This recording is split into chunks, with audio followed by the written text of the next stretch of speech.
welcome Ali and Lou Vitali to Talks to Go. Lou, I want to start with you. And we'd like to start off by going way, way back in your relationship with Ali, and that is the day she was born. Okay? So Don't even. here we go. Here we go. So Don't even. and Lou's a good reason for that. Because at Talks to Go, we pride ourselves in getting to the heart of very important dad-daughter relationship issues. We also like to maintain the highest of podcast interviewing standards. So, Lou, with that said, when your baby girl came into the world, what was your thought process in giving her a name that is probably, undoubtedly, the most lyrical in all of network news, Ali Vitali? We had nothing to do with that. That was all her. We named her Alexandra. My wife wanted a name that could be shortened to sound like a boy's name. So we called her Alex for the first 6-7 years of her life. And then she went to town camp one summer, came home. One of the counselors had called her Alley Cat. I think, is that the story? That's 100% right. I was hoping I'd get to tell the story of the day you were born, because I do that.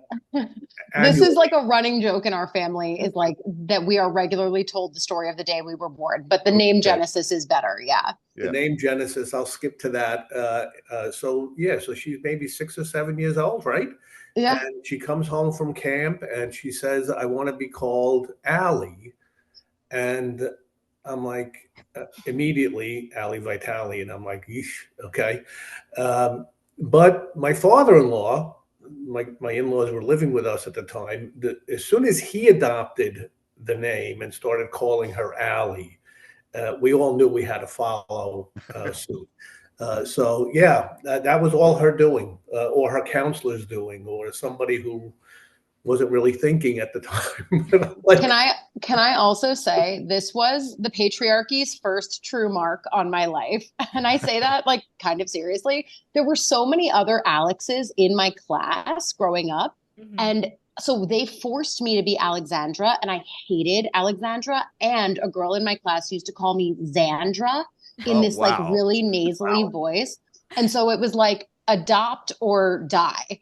I could not be Xandra at the age of 12 and up. So I had to find something else. And this was like the perfect exit ramp. So it was a combination of things. Okay. And before we go any further, because we are real, and me particularly, because I used to be a PA announcer. And my golden rule is because I teach PA announcing, and that is get the name right. So Lou, I heard you pronounce your last name as Vitali. And I've heard, is it Vitali or? So we're both wrong. Both Ali and I are both wrong. In Italian, the name is Vitali, right? The I is pronounced E. Right. Vitali, that would be the right way to pronounce it. So when I was born, I was Louis Vitali, but as soon as you get to school, it becomes Vitali because of Vitalis, the hair cream, right? I mean, that's the way it works. And with Ali, how it got to Vitali, I have no idea, but it's her. You guys have hit two like clear family triggers in the first 5 minutes. This is so funny. Group therapy. We are good. We are good. We may be nobodies, but we're good.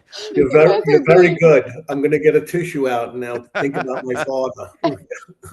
I'm glad we could bring you into group therapy, family therapy. Thank you. Now. Yes, you're so welcome. No, I understand the name thing. I mean, there weren't a lot of Jills, obviously, growing up, but we had a lot of Sophies, Sophia's, Alex, Allie, Maddie, Madison. So I understand the wanting to, separate yourself from the group. I get it. How somebody at age 6 or 7 could come to that thought process, however, amazes me. So I mean, kids know what they want, right?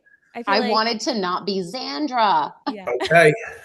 So there you go. So valid. So Ali, just a follow-up question. So I've got to ask. So now you get the gig as the anchor on Way Too Early. Was there ever any considerations, a little bit more professional. Should I go with Alexandra? Or, you know what? Ali Vitali is certainly extremely marketable. I'm sticking with it. There have been several points in my professional career where I have questioned, should this be my name? When I started writing stories and I started putting bylines on things, I questioned, I stuck with it. Okay. When I wrote my book, I truly questioned myself, am I actually going to use this rhyming name on like a literal book that people will hold in their hands? And ultimately, like, I think it is who I am at this point. Everyone in Washington professionally knows me this way. And you know what? At a time where there are so many reporters here, thank God, it's good to be memorable, right? And it always starts off a cold conversation as like, I'm Ali Vitali. Yep. Yeah. Mm-hmm. It works. We're in it now. 100%. Yep. 100%. All right. So we'll steer away from it now since we know it's a little bit triggering. So aside from your name, what is the best thing or piece of advice, Ali, that your dad has ever given you? Oh my gosh. My dad gives me advice all the time. I think just the regular advice about perseverance and like knowing who I am. It really allows me during tough times to think about the way that we grew up, to think about not just the way my parents raised me, but my dad referenced that my grandparents lived with us. Like it always takes me back. It keeps me grounded when he says to me, you know who you are. Like, I'm proud of you. He always says that he's proud of me, and that always means a lot. Mm-hmm. And yeah, like just advice to like keep going through the tough times. That's always the best. Yeah. Growing up, did you ever get any unsolicited advice from your Oh my dad? God, all the time. The unsolicited advice that sticks with me is less advice and more the directive of like having to always go above and beyond in school. So it wasn't enough to just like graduate with honors. It was like, you have to write an honors thesis. It wasn't just like, you know, you should study French. It was like, you should do the immersion program and go live there and like only speak French. Like it was always like going to the next thing. But that kind of ends up being the thing that teaches you how to push yourself and how not to get complacent. And that was always really, really good. I live that now, even subconsciously, but no, did I want to write an honors thesis? Absolutely not.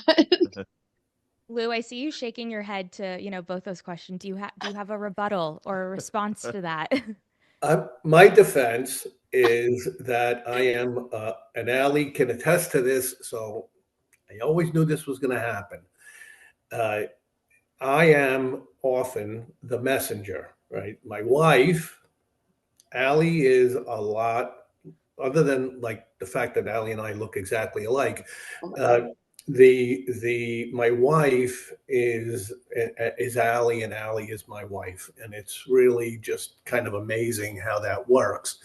So our personalities are very I'm often similar. just the messenger. I don't disagree with my wife that Ali should have written an honors thesis, and I don't disagree with my wife that Ali should have gone, to live with her French mother for a semester.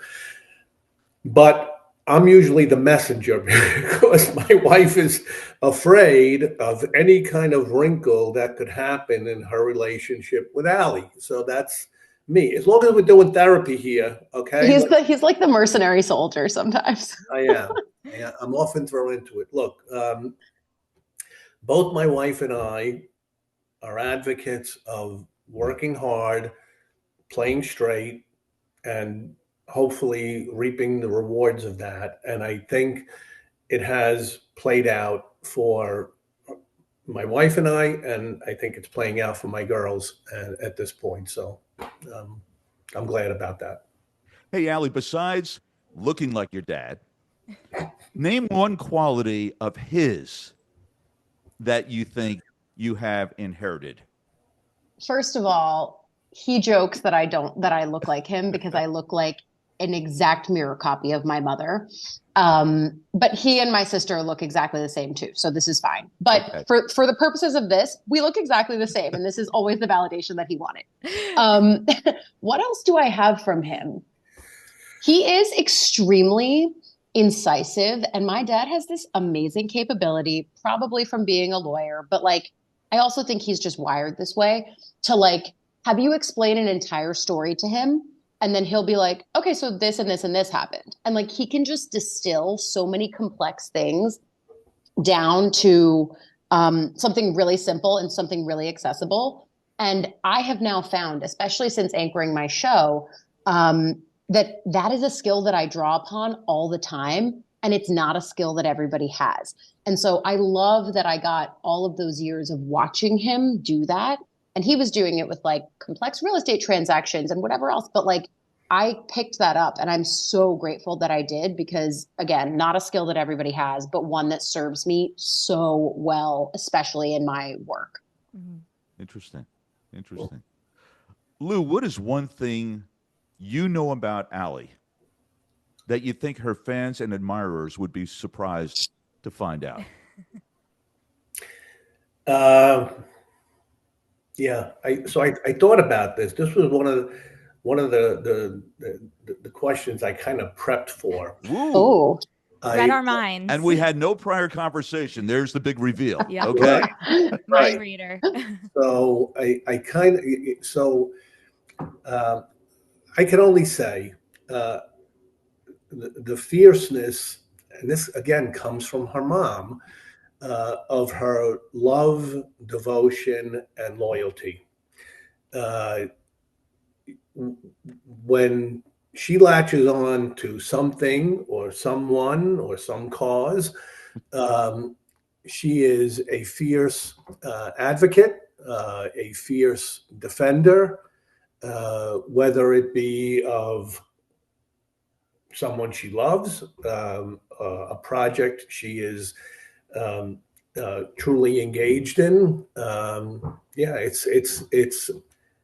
Maybe it's perseverance, maybe it's a fierceness though.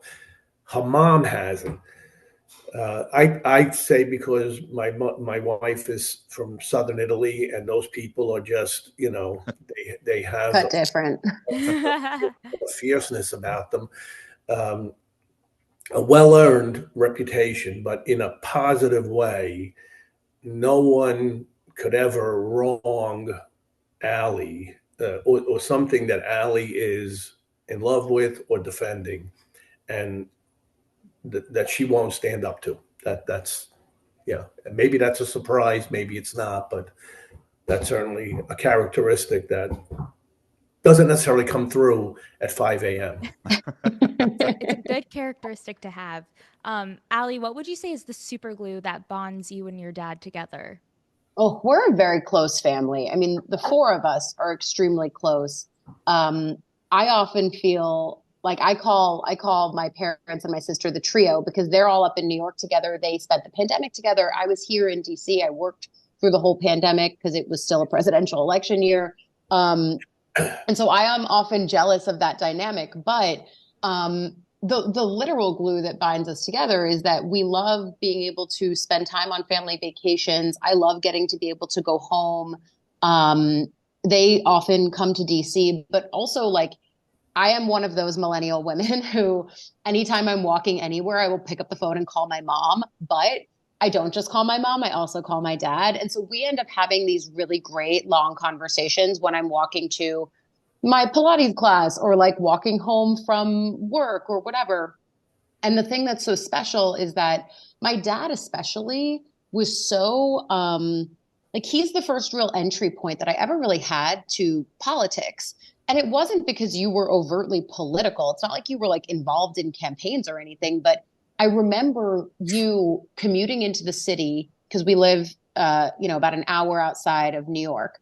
And on your train commute, you'd always tell me, like, I read the New York Times, I read the Wall Street Journal, because you have to get balance and you have to look at all sides of the story.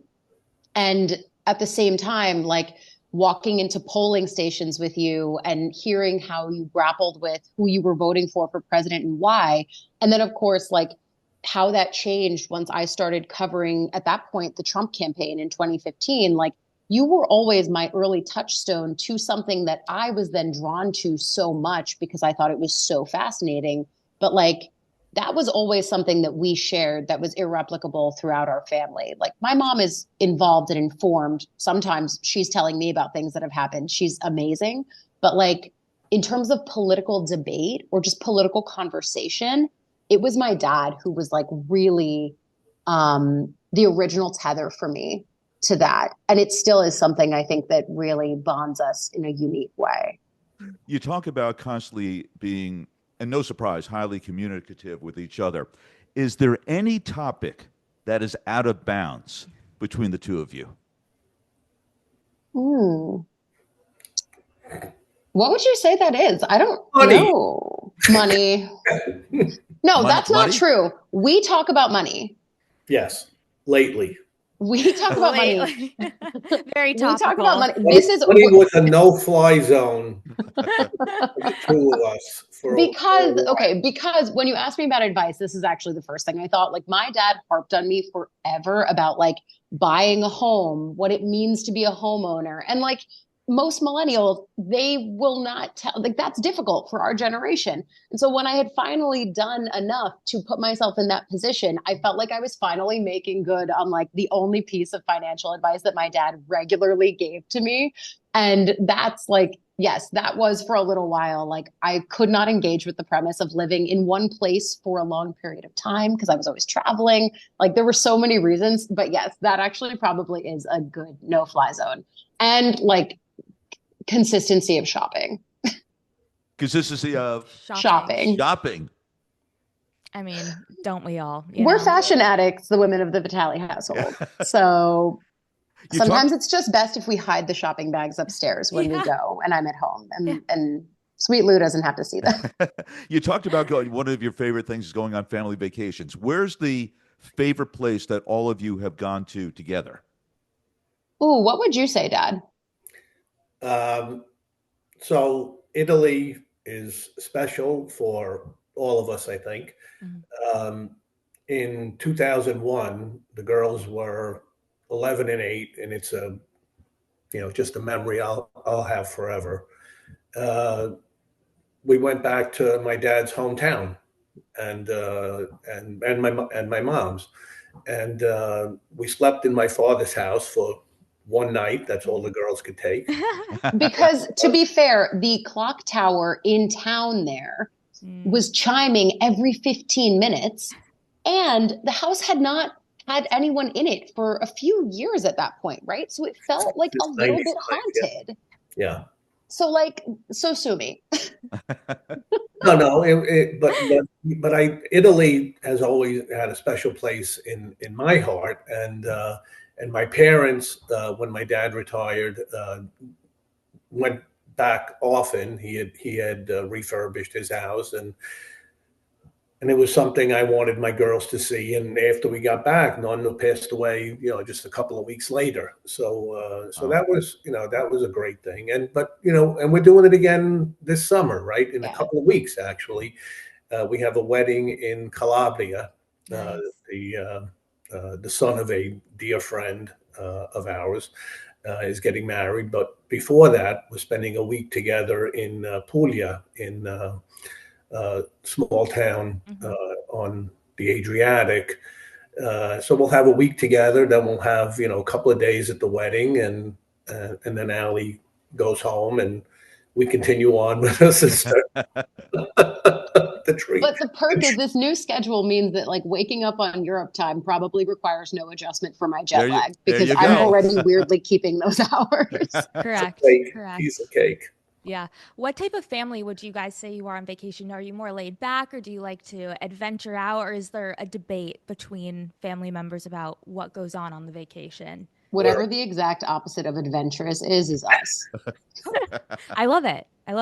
I mean, I love a good laid back, do nothing, rot all day kind of vacation. We are like proudly vacation rotters. Like I proudly. Love it. Sometimes you got to. I don't. So on this trip, right, we do have a couple of sightseeing tours planned, right? And that's great.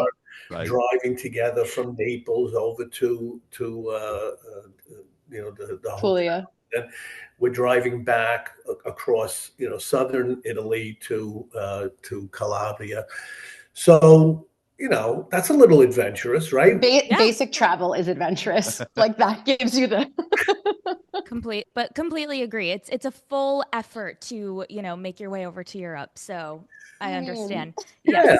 Yeah. I think show. Yeah, no, 100% agree with you completely. Ali, going back to your show, obviously famously your show, way too early viewers would say, you say to them, why are you awake? So for Talks to Go, we'd love to flip the script. And besides your job at MSNBC, what inspires you to wake up every morning? Oh, I mean, first of all, definitely my job. Kind of hard to put that one aside. But I Yeah. also think there's such an amazing community at that hour of day. And it's so wide ranging, right? It's folks on the West Coast who are getting home from like maybe a night where they had a little bit too much fun. It's folks who are getting up early for their work or going to bed for shift work. It's CEOs and Wall Street folks who are trying to get their information for the day. I cannot tell you the number of lawmakers who tell me that they are awake and on the treadmill watching because that's where they get their sense of what the day is going to look like. So it's truly an honor. What else would get me out of bed is probably whenever Taylor Swift releases Reputation, which I am waiting for Reputation TV. Yep. I knew we were Swifties. I could just tell. That will get me out of bed, and that will get me out of bed early, literally. Whatever time that drops, I'm there. I'm waiting. I'm waiting for the day. Yeah. So bad. We can do theories at a later time. There you Perfect. go. There you go. Perfect. Ali, when you look in that camera lens at 5 a.m., are you talking to one person? Am I talking to one person? Well, actually, the answer is technically yes, because I have my stage manager who stands right next to the camera, and he cues me. And you've done media, so you know this. He cues me on when I should like start talking. Yep. He's coordinating with the director, and so yes, sometimes when you see me making jokes and like telling little asides, it's Scott's eyes that I am meeting. But when I was early on, I actually got this great advice of talking about whatever story I was covering as if I was telling it to my best friend. And what would be most interesting to them is probably the thing that you should talk about, whether or not it's like the hard news lead or whatever. Like you weigh that based on the story. But yeah, I always think about like my friends, my family when I'm doing television, because they're the people who I'm like at my most comfortable with. Any nerves that I still have at this point would go away the second that I thought it was just me and them. And so, yeah, I do still use that as a tool, especially if it feels like the stakes are really high for something. Or like I randomly will get nervous about something. Like, yeah, that always helps. Mm-hmm. Cool. Yeah. Lou, your pride in Ali comes shining through, roaring through. Good. What is the one thing you're most proud about when it comes to your daughter? Yeah, I think so.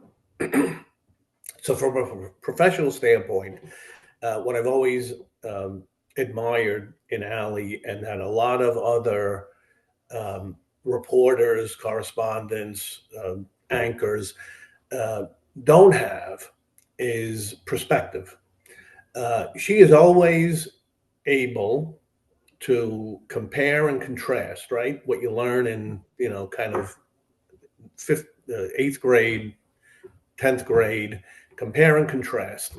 So she's able to tell you what's happening today, but also compare that to what was happening 6 years ago, 8 years ago, based on her experiences. I love that. I think people really lack context when they watch the news, and Ali provides context. So from a professional standpoint, that's what I admire most. And it's a skill that I got to tell you, I watch a lot of MSNBC. I watch and listen to a little bit of CNN, and I watch Fox. Because we do all sides. Much to my wife's annoyance, a lot. And they don't do context at all. Okay. They do, Mike Waltz is going to be, resigning, in a matter of minutes. And they're doing, barbecue in Kentucky. Okay. But so I really admire Ali's ability to, context. The other thing that I admire about, on a personal level, is how she has, a couple of weeks ago, we get a call on a Sunday morning. So how exactly do you make the ingredients for the Sunday, I say gravy, for the Sunday sauce? Right. And she's doing that. Okay. Now, of course, it impacts greatly the meal that we were going to have then to celebrate my wife's birthday when she and her boyfriend came to town a week later, and we ended up having surf and turf. But the fact that she wants to do this is good. It's kind of a little bit of legacy, a little bit of history. It's a little bit of all that stuff. That's important to me, and I'm glad she got it. And it's consistent with what I've said to people that have worked with me over the years. Is as I was always a few years older than them, and they would look at me and my daughters, and they knew I was a real dad and a real father. He's like the perpetual girl dad. It's so true. Yeah. So, but I would tell them, they would ask me, "Oh, wow, your daughter's this, that, the other thing," and I'm like, "Listen, all you got to do is keep repeating same thing 3, maybe 4,000 times, and then eventually, when they turn 18, maybe it's 21, maybe it's 29, they get it, and so." So Lou, and that's the running joke that we used to have, was like that I would call him one day and be like, "Dad, I understand." And I've done that. Yep. Sorry, again. No. So Lou, you're saying there's hope for me. Oh, by all means. By all means. I'm just looking at Jill. Yeah, there's definitely hope for you. I don't know if he keeps, nagging at me. I don't know what's gonna happen. Yeah, look, you got to put them in their place sometimes, but eventually they are right. It's unfortunate, but it's true. Exactly. I know it really is. I hate to say you're right.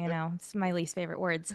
Allie, if given a do-over, what, if anything, in your relationship would you change or not change? In my relationship with my dad, what would I change? Or it could be perfect, I mean, look, we're far from perfect, right? But I actually think that's the blessing, right? Is we learned how to argue with each other. We learned how to disagree with each other. I actually love the way that we handle conflict now. And I think that's so important because when you're a kid, there's such a dynamic that's dad and mom are here, kid is here.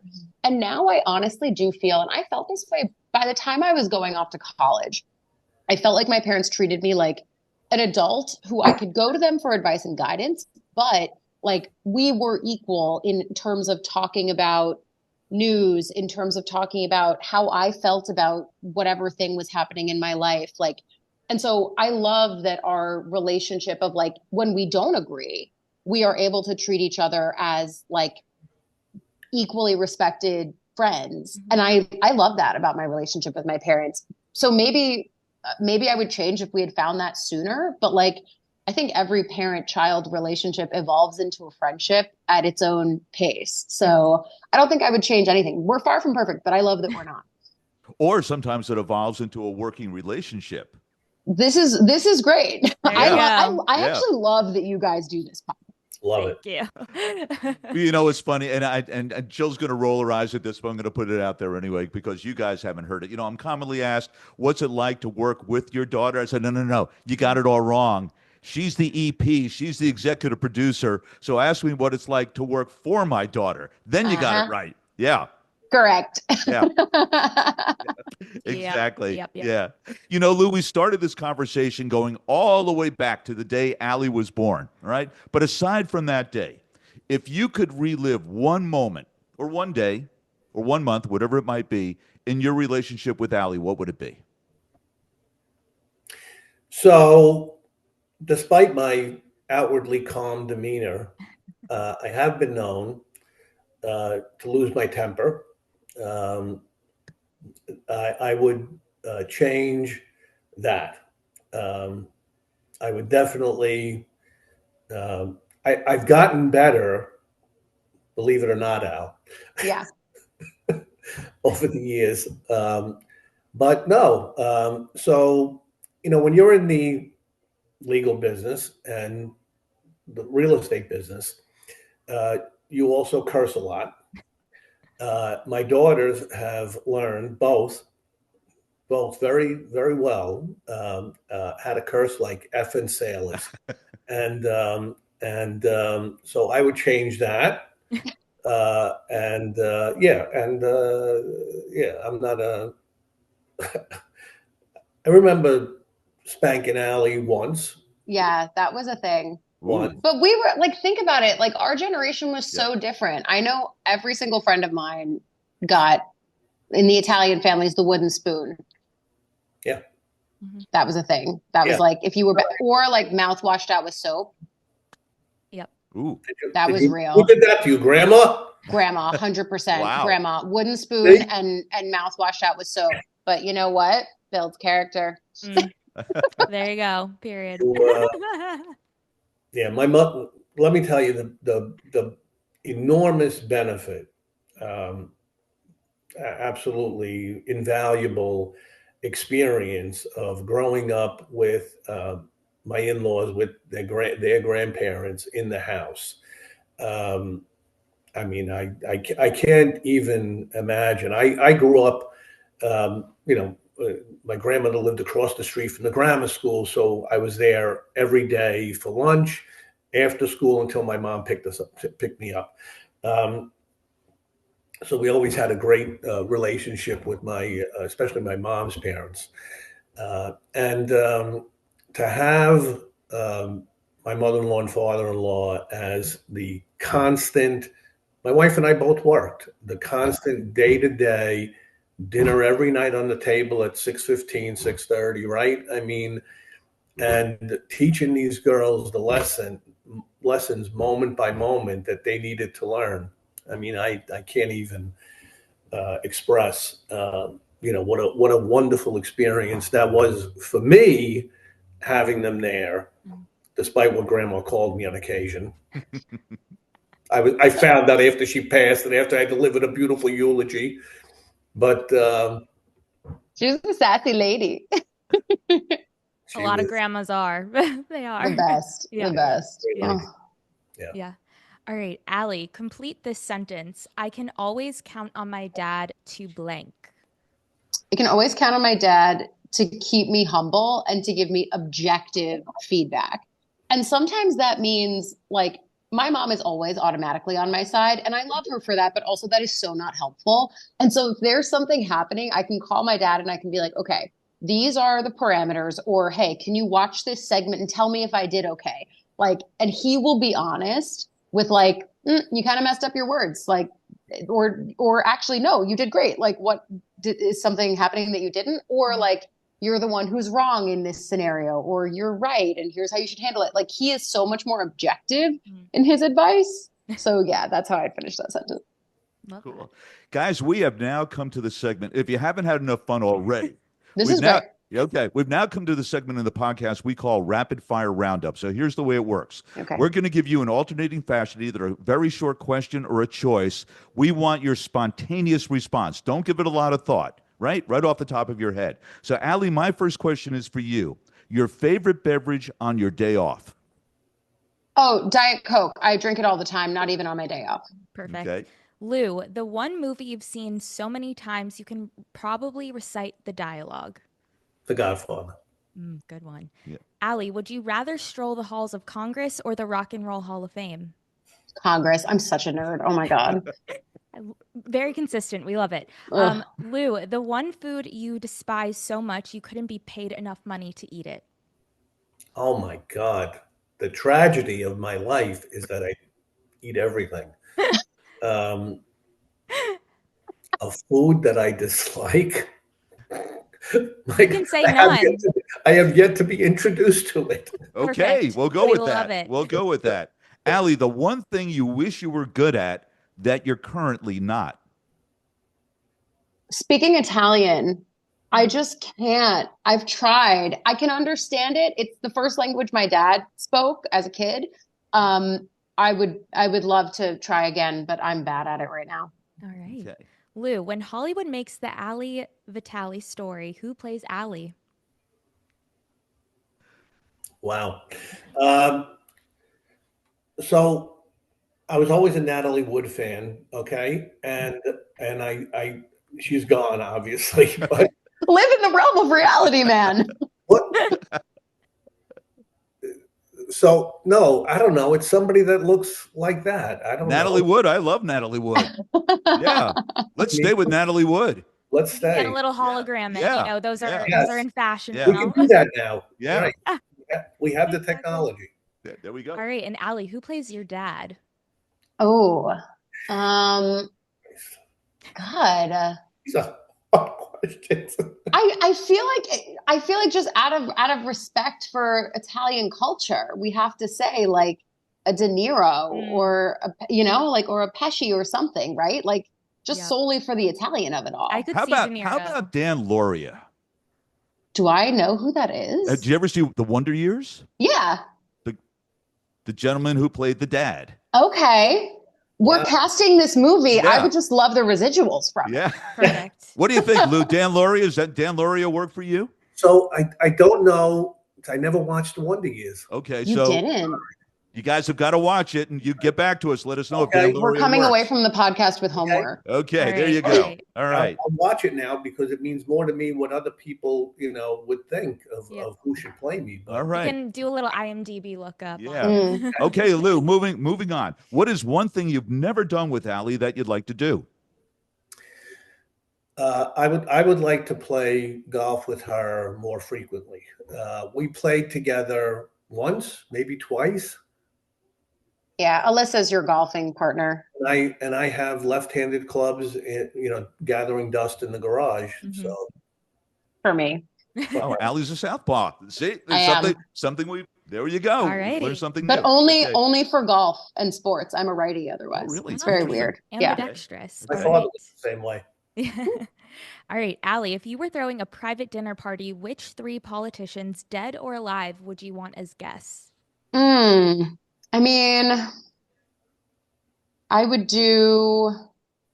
I always pride myself on curating a good vibe, but I almost feel like I would just push for chaos on this one and just kind of sit back and see what it would look like to have like Hillary Clinton, Donald Trump, and James Comey at a table and just kind of see what happens, because that would be chaos personified. There's an interesting troika. Okay. Yeah, All right. I would be very Yeah. quiet and just kind of like, Yeah. Take it all in. I love people watching and Yeah. observing, so I get it.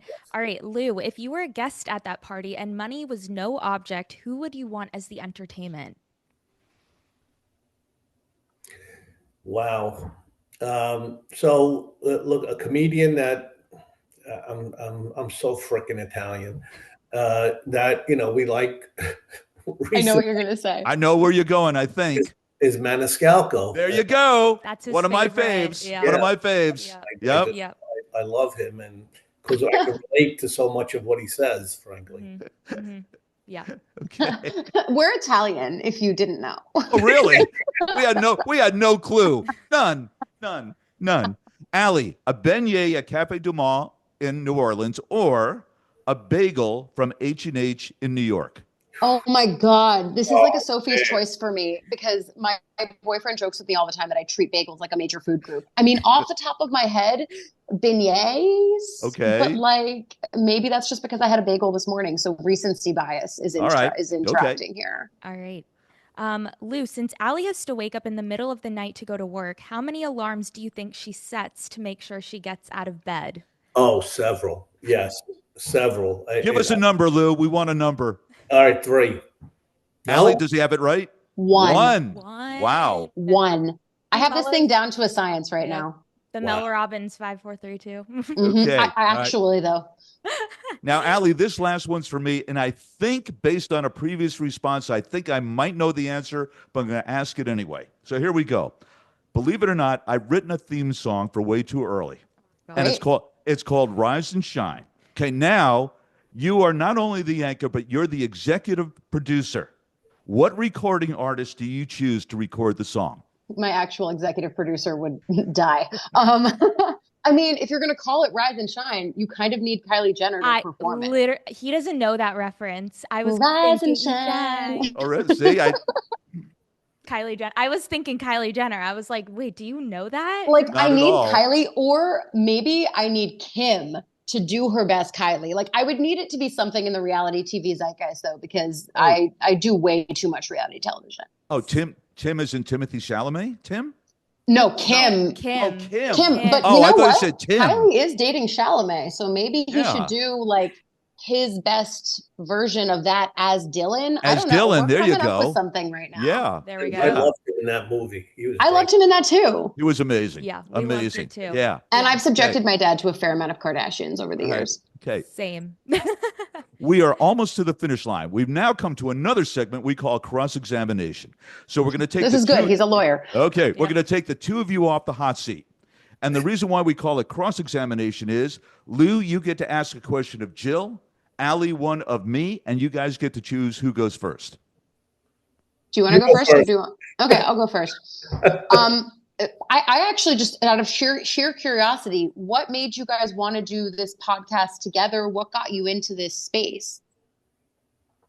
Go for it. Am I answering? Yeah, you're going to gosh. answer it. Okay, Go I'll ahead. give the long story short story. Yeah, well, it was, okay, go. No, go you for can. it. You can. No, answer. go ahead. You go Okay. ahead. So I initially had a podcast in college, my senior year at Ithaca College, and it was actually a Bachelor recap podcast. And So good. yeah, I was a big fan of The Bachelor, and so I started that with my friend who was actually the field producer in Syracuse. And so we recapped it every week, and then we also interviewed a bunch of people from the show. So that was really, really awesome. Cut to graduation, she went off to work, and I was freelancing and jumping around jobs, so I still wanted to do the podcast but didn't have a co-host. Then asked my dad to hop in. He did the Bachelor podcast with me for like one season or season I love and a this. half. Yep. Yeah. Willingly, actually. Willingly. I asked him and I was like, I don't think he'll say yes, but he did. He was here for the right reasons, one could Yep. say. Correct. Exactly. And then I sort of grew out of watching The Bachelor.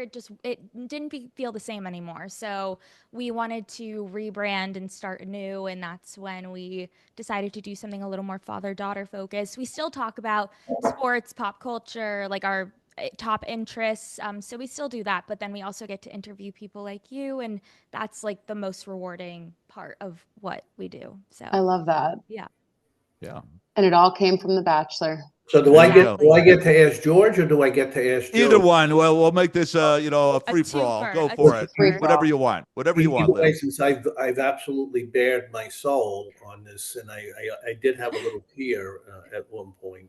What is, George, I'm going to ask you, what is your absolute worst character trait, and how has that adversely impacted on you and your relationship with your daughter? No, I'm only kidding. I mean, Oh my no, I God. love that I'll question. answer. That's a good question. I love that question. I'll answer that one. Then you can give me a follow up. Not a problem. She touched on it, and that is, and I admit I have to work on it. I can be, I was going to say a bit of a lot of a nag. Yeah. Really? Yeah. Really? Yeah. Wow. No, I'm. Interesting. Yeah, I've been called an asshole. So once by people. Which is like the antithesis, because his nickname of among us, and then also like in our whole like extended family group of friends, is Sweet Lou, because he's so sweet all the time. But like when he gets mad, similar to me, like when the loyalty gene is triggered, it's like all bets are off. Yeah, I could probably say the same thing. I also want to comment on one thing you said earlier, Lou, about language, right? And salty language. Yep. When we started doing this, I said to Jill, I said, I really don't feel the need to have, because you hear podcasts all the time and they're dropping the F-bombs left and right. And I feel most of the time they're done gratuitously. And I said, you know what? There are enough words in this language that can be used where we don't need to do that. And you'll notice we haven't done it once. I don't feel you're more than that's welcome not to say to. that I haven't done in my life. Of course I have. You have. But I said in this forum, I really don't see the need. I really don't. No, not in this forum. There's Yeah. nothing antagonistic. There's Right. nothing Yeah. that would, Yeah. My daughters accuse me of using salty language for emphasis. You do, and it's so funny. I love when it pops See, up. it's funny because growing up, there are only 2 times in my entire life that I could remember my dad dropping the F-bomb. Just 2. Oh, And yeah. I remember one distinctly, and it was in reference to one of my great aunts who he despised, absolutely despised. And when he said it, I went, whoa. But other than that, yeah. There is like one very like visceral memory that I have of one time my sister, when she listens to this, will cackle because it was when someone cut him off in traffic. And like, it was just the most perfect delivery of WTF with just like the most perfect enunciation. And it was like the most relatable thing, but the way he did it, we were laughing for like the next 20 minutes of this car ride. It was so iconic. Like it was peak Sweetie Lou. Okay, Lou, you can give me your follow-up now. Go for it. No. No? I can see just the two of you sitting together, and your incredibly accomplished daughter has obviously taken a lot from you, and it's nice to see. I love this format. I don't know that Allie and I could ever do something like this together. But it's I just love it. So thank you. Well, we definitely have struggles, but it's a different side of our relationship. I was many years ago, I was in the advertising business, and I'll never forget the time a client said to me, George, we can agree to disagree. And I've never forgotten that. And that's when on this thing, we have our disagreements. Yeah. But like she's the EP, she's got the final say, whether I like it or not, and it's worked out. It's worked out. Good. Yeah. We're still here somehow. Yeah. Fantastic. Yeah. We're gonna keep going. Yeah. I love it. I love it too. Yes. Before we officially let both of you go, please let our listeners where they can find you, follow you on social. I think, Allie, that would probably only be geared towards you. But any you never know. You never know. Maybe you have a pop in social that we don't know about. So the unfortunate piece is that he does. All right. Then let our listeners know, and also any upcoming or in the future projects you have going on. So you can always find me at Allie Vitali. I'm there on Instagram, Twitter, or whatever we call that platform now. I'm basically keeping it uniform throughout. And my book is called Electable. It's about why we haven't elected a woman to the White House yet. Yet. Perfect. Yeah. All right. And Lou. I was kicked off Twitter, years ago, so I'm good. Okay. Perfect. All righty. What? My favorite thing about her. I only cursed once, and that was it. That was it for me. So we love it. So with that said, what we're going to now say is Allie Vitali and Lou Vitali, thank you for a talk to go that we can only describe as sono buono. Buono. Sono buono. Grazie.